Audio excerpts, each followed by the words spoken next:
Hello, baby angels. Welcome back. Thank you so much for being here. If you're new, welcome to my channel. And I am a channel, and I hosted my first live event last Saturday, and it was Channeling the Divine. It was beautiful. We had a small group of people, and we really got to talk about the way that your beliefs, thoughts, expectations, and assumptions create the reality that you live in. And that is what I'm going to talk to you about in this video here today. Because in that channeling session, it was this really beautiful explanation of just that. And we had someone who asked a question about wanting to build this business, and they were feeling this gap between feeling like they can't do it, feeling like maybe they're just not meant for it, but they still want to be doing it. And the answer from the divine was saying, look at the way that you phrased that question. Before you were even done with your sentence, you were already shooting yourself in the foot. You were already listing out the reasons of why it's not possible to be able to do that thing.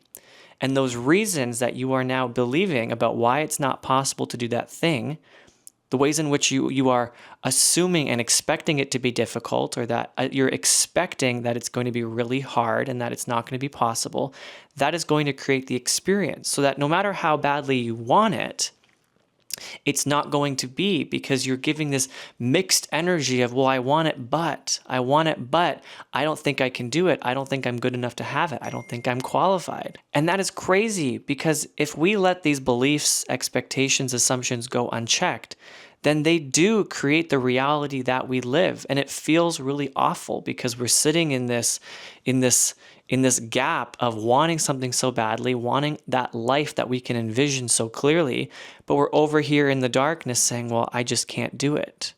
Living out our villain arc because we're saying, I guess it's just not for me in this lifetime. But it is for you. You don't have to wait until the next lifetime. You can do it now. But I understand why it's so hard, because again, if those beliefs, expectations, assumptions go unchecked, then that's just the reality that you assume. But every reality is subjective. Truth is subjective. So that can be your truth in that moment, but it doesn't have to be. And you can keep using the past experiences of why it didn't go well to recreate your reality and keep regurgitating the same, right? To keep justifying why you need to stay stuck. You can keep talking to yourself in a way that's pitiful, that's limiting you, that's keeping you stuck. You can realize, though, that voice in your head isn't you, that was the way that your parents spoke to you, or the way that they spoke to themselves. Even though it shows up as your own voice, it tricks you into thinking that it's you. So I myself, 5 minutes ago, I'm thinking the same thing. I'm starting to question my beliefs and realize, whoa, that has definitely held me back, because that is a distortion. Let me give you an example. I was thinking on my way to the gym this morning how I hold this belief that if I have a lot of success and I make money and I have a thriving business of my own and career, then I won't have enough time in my life for what really matters to me, which is also resting, it's play, it's my family, it's hanging out with my friends, it's spending time with my pets, it's traveling, it's being able to have the freedom to live where I want to live. And I thought, that isn't true. I can definitely understand how someone could think that and make that their reality, but that doesn't have to be. That's just a learned perspective. So then I rewrite that belief by then saying, no, on the contrary, by me having a thriving career, by me taking control over my own schedule, by me having money and more money than I have right now, then I actually have freedom. I have freedom to set my own time and my schedule. I have freedom to spend it with my friends and to rest and to play and to travel and spend it with my pets.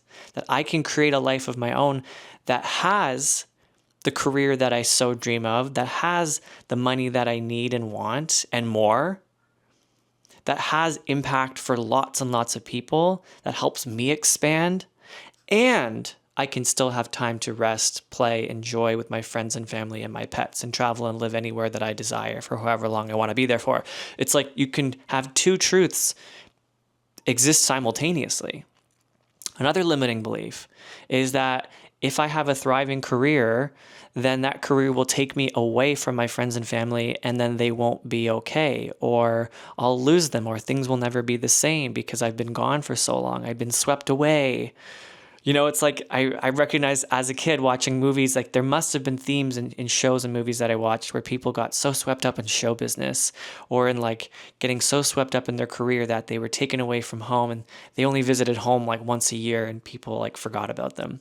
So questioning that reality and rewriting it and saying, no, I release that belief. I know that my friends and family will accept that there will be times that I will be going away or that I will be busy. And I know that they will be right there with me, cheering me on. And I know that as I become more successful and I build the business of my dreams in coaching and channeling and content creation and whatever it is, I know that then I will build freedom into my life, that I will actually be more autonomous in what I can choose. Another belief is that having more money and building a bigger business means more responsibility, and that then I won't be able to handle that responsibility. It'll get too scary. What if I fail? What if people see me trying and then failing?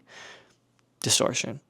Now I rewrite that with the truth, my truth, that is, yes, building a business and scaling it and making more money does mean more responsibility, but I can handle it. I can outsource it. I can get help. I can take breaks. I can rest.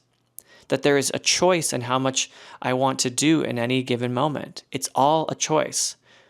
It doesn't have to be an overwhelming amount of responsibility.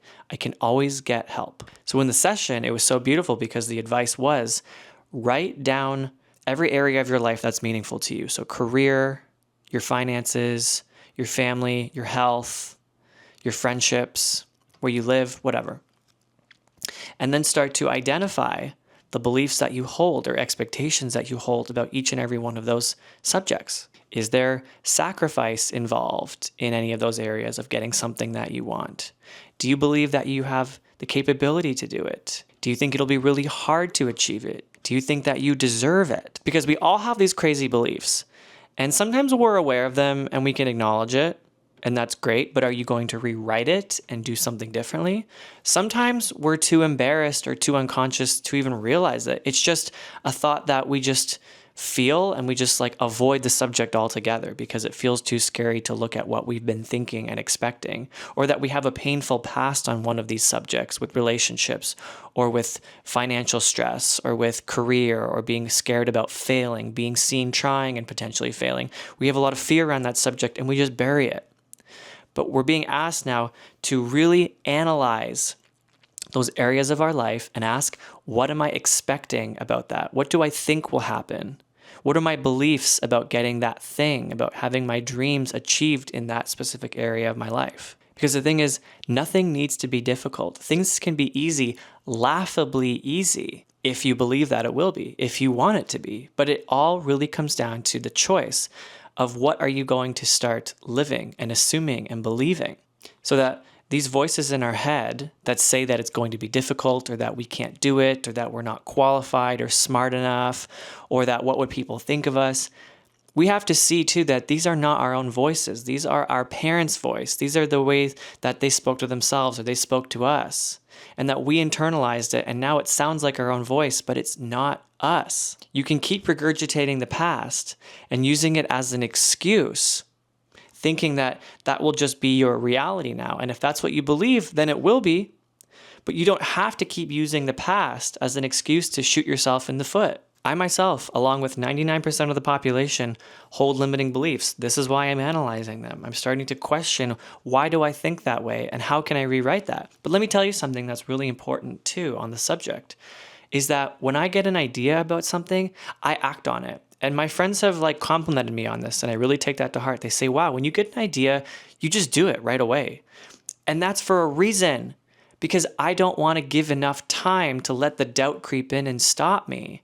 I don't want to go and talk that idea to 10 or 15 people and get all their opinions and then have that plant seeds of doubt and then give it enough time to germinate. And then by then I've already lost the plot. I don't even want to do it anymore because I don't believe that it'll be possible. I've let all this doubt creep in. So I don't give it any time. I knew that I wanted to move to California. I did it in a matter of a few months. I made it work because I had more belief in the possibility of it than I did in the impossibility of it. Even if you just have 5 or 10 or 15% more belief in the possibility of something working out, that is enough. But the work is that we're trying to get ourselves to full believing in it, full possibility, because then it's just smooth sailing, baby.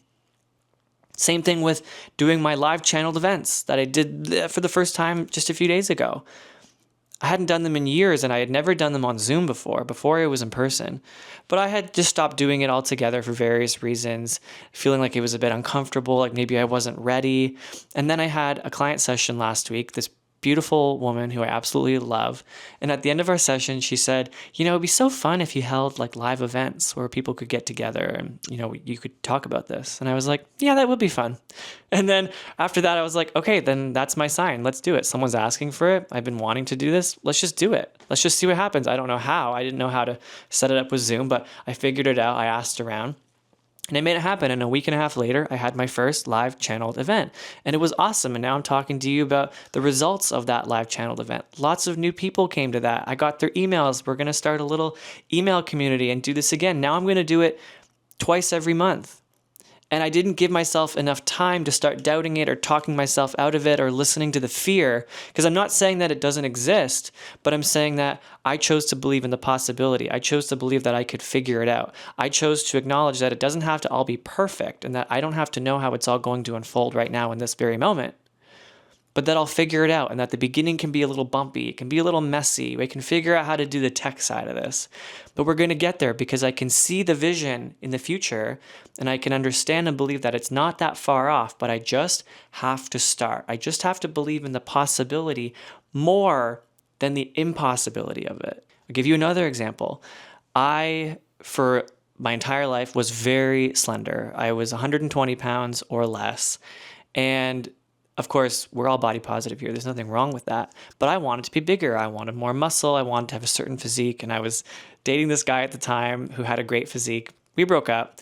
But I realized that, you know what? I don't have to grieve the whole loss of it because I realized part of what I was grieving was the version of him that I wanted to be like. That there were elements of him that I saw could be me. It was unrealized versions of me that I was seeing within him and loving. And I thought, then that's my sign. I'm just going to go become that because I know that I can be that too. He was showing me who I could become.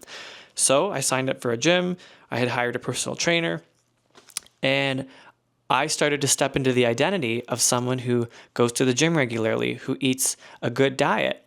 And I didn't wait long enough to talk myself out of it. I just did it. I didn't really think that much about it. I knew that it was possible. I knew that I would get bigger and have the physique that I wanted eventually. And I didn't talk myself out of it by not seeing the results right away. I didn't talk myself out of it because it felt hard at the beginning. I knew that that was part of the process and I just kept going anyway. I kept reminding myself why I was doing this. So that then it just became an automatic habit. I just became a person who exercises regularly and eats well and cooks meals a lot. That's just part of my identity now. It's just who I am. I don't question it. There's no doubt about it. It's drama free. Same with now my identity is I'm someone who hosts a live channeling event twice a month. Now I'm just doing it. I've stepped into that version of myself. I didn't give it enough time to talk myself out of it or doubt it or whatever the fuck. I'm just doing it now. That's just now who I am. Let me also say that on the other side of that spectrum, I love quitting. If something no longer resonates with me, if it's a career path, a relationship, somewhere where I live, whatever, if I can feel that it no longer aligns with the version of me who I am right now and who I'm becoming, then I just let it go. I drop it. I stop doing that career path. I end that relationship or I change it in some form. And there's no drama about it. I'm not making up all these stories about why it's so awful or that it's a failure. I'm a failure. The relationship was a failure. No, we learned things and we moved on. I learned something valuable and I'm not going to repeat that, but I'm going to let it go. I quit.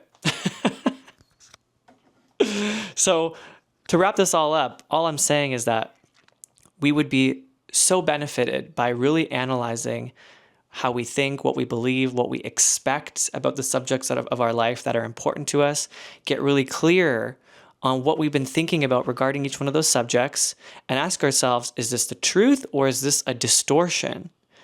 And you can tell by the way that you feel, because if you're off over here feeling doubt, shame, guilt, uncertainty, regurgitating past experiences and using that as a reason to justify why you can't do it now, you're really far away from being over here where your true self is, your soul, your angels, your guides, your inner child, who are all saying, you can do this. It's possible, because they can see it from the perspective of all realities, of all possibilities. Of course you can do it. Of course you can find a way.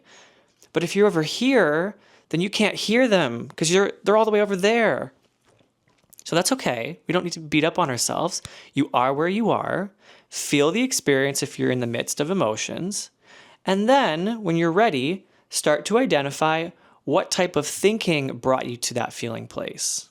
Because the thoughts start first. So that we don't have to keep recreating the same experiences over again. If a thought isn't working for you, if a reality isn't working for you, then just change the expectations, change the thoughts around it.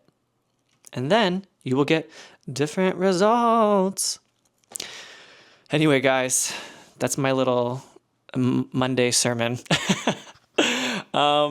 If you want to register for the next channeling event on May 23rd, it'll be at the link in description. Go to the Beacons link, and then it'll get you to put your email in, and then you'll be part of the newsletter community. I won't spam you, but there you'll get all the joining info. And there's also my courses, my one-on-ones. I've got a few freebies in there. My TikTok is linked. My Instagram is linked. And just thank you so much for being here, taking the time to watch the video. If you got this far, give it a thumbs up, subscribe if you haven't already. Please leave a comment. I love reading the comments, your thoughts, if there's something you want me to clarify or talk about next time. And sending you all so much love, and I'll see you again soon.